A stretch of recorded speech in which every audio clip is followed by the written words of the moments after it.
Domestic LPG gas సిలిండర్ల నుంచి gas తస్కరిస్తున్న వ్యక్తిని civil supply అధికారులు అదుపులోకి తీసుకున్నారు. వినియోగదారులకు ఇవ్వాల్సిన నిండు సిలిండర్ నిబంధనలకు విరుద్ధంగా తక్కువ వెయిట్తో కస్టమర్కు చేరుతుంది. తరచూ అలాగే రావడంతో గ్యాస్ ఏజెన్సీ సరఫరా చేసే సిబ్బందిపై వినియోగదారులు ఆగ్రహాన్ని వ్యక్తం చేస్తున్నారు. హైదరాబాద్ నాచారంలోని రవిప్రకాష్ గ్యాస్ ఏజెన్సీకి చెందిన గ్యాస్ సప్లై చేసే వ్యక్తులు ఖాళీ సిలిండర్లోకి గ్యాస్ను మార్పిడి చేస్తున్నారు.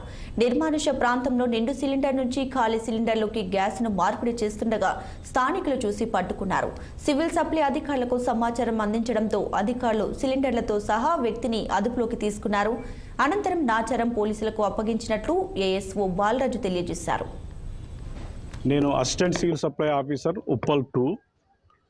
ఈరోజు మాకు ఇక్కడ శిశుపాల్ అనే రాజు అనే వ్యక్తులు ఇద్దరు వచ్చి ఇక్కడ గ్యాస్ రిఫిల్లింగ్ చేస్తున్నారని మాకు అందిన సమాచారం మేరకు వచ్చి చూసాము.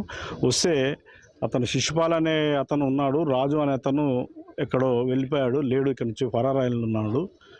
మేము అతన్ని విచారించగా ఒక్కరికి మాత్రము 28.8 ఉంది సిలిండర్. మేము అది కూడా పేమెంట్ చేసి ఇచ్చాము, మేము చూసాము 28.8 ఉంది. కాబట్టి వాళ్ళ అటువంటి వ్యక్తులపై క్రిమినల్ కేసు బుక్ చేస్తాము. ఆ గ్యాస్ ఏజెన్సీపై కూడా మేము పోయి ఇన్స్పెక్షన్ చేసుకొని వాళ్ళ దగ్గర